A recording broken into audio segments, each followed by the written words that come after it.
Dear students, आज हम पढ़ रहे हैं क्लास 10th की हिंदी की किताब क्षितिज का अध्याय 6 जयशंकर प्रसाद और जिनकी कविता है प्रभो। इसमें बताया गया है कि ईश्वर की विशालता कितनी है और किस प्रकार हम पर वो आशीर्वाद बरसाते हैं। तो कवि जयशंकर प्रसाद अपनी इस कविता में कहते हैं, विमल इंदु की विशाल किरणें प्रकाश तेरा बता रही है। हे ईश्वर, जो स्वच्छ चंद्रमा है, विमल यानी स्वच्छ या निर्मल, स्वच्छ इंदु की विशाल किरणें यानी चंद्रमा की बड़ी बड़ी किरणें वे तेरा प्रकाश बता रही है कि तुम कितने निर्मल हो, कितने स्वच्छ हो। ये उनके प्रकाश से हमें पता चलता है।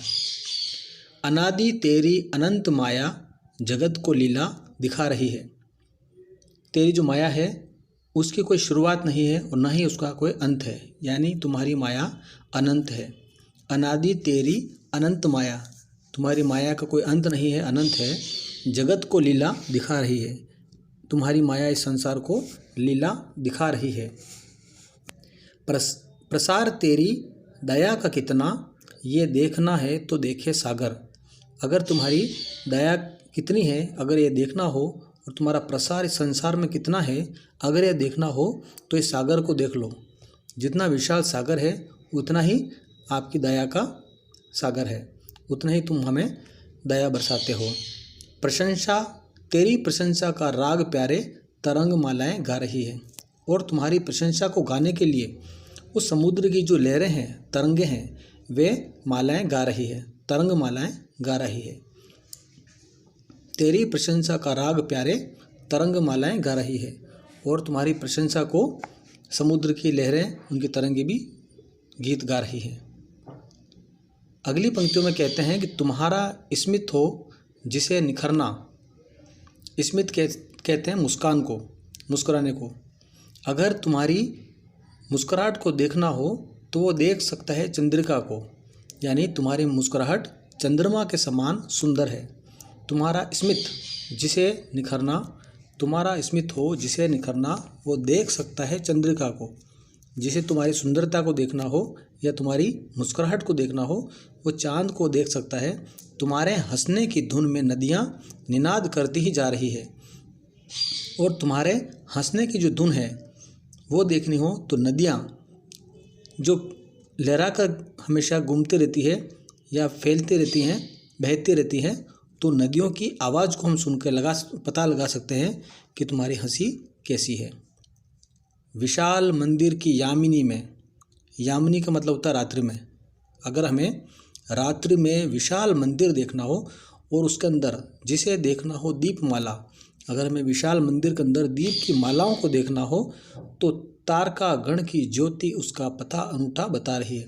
तो हम आकाश के अंदर तारों के गणों को देख सकते हैं, सारे ही तारों को देख सकते हैं। वो तारों की ज्योति भी बताती है कि आपका पता कहाँ है। तो तारा गण की ज्योति उसका पता अनूठा बता रही है। ईश्वर का पता आकाश के अंदर तारा गण है, वो बता रहे हैं। प्रभो, प्रेम में प्रकाश तुम हो। हे ईश्वर, आप ही प्रेम में प्रकाश हो। प्रकृति पद्मिनी के अंशुमाली, आप इस प्रकृति रूपी कमल के सूरज हो। प्रकृति पद्मिनी, पद्मिनी का मतलब होता है कमल। तो आप इस प्रकृति रूपी कमल के अंशुमाली, अंशुमाली मतलब होता है सूरज। हे ईश्वर, आप प्रेम में प्रकाश हो और इस प्रकृति के कमल के सूरज हो। असीम उपवन के तुम हो माली, इस संसार के बगीचे के तुम माली हो। असीम यानी बहुत बड़े, जिसकी कोई सीमा ना हो। ये संसार एक बहुत बड़ा बगीचा है और उसके तुम माली हो। धरा बराबर बता रही है।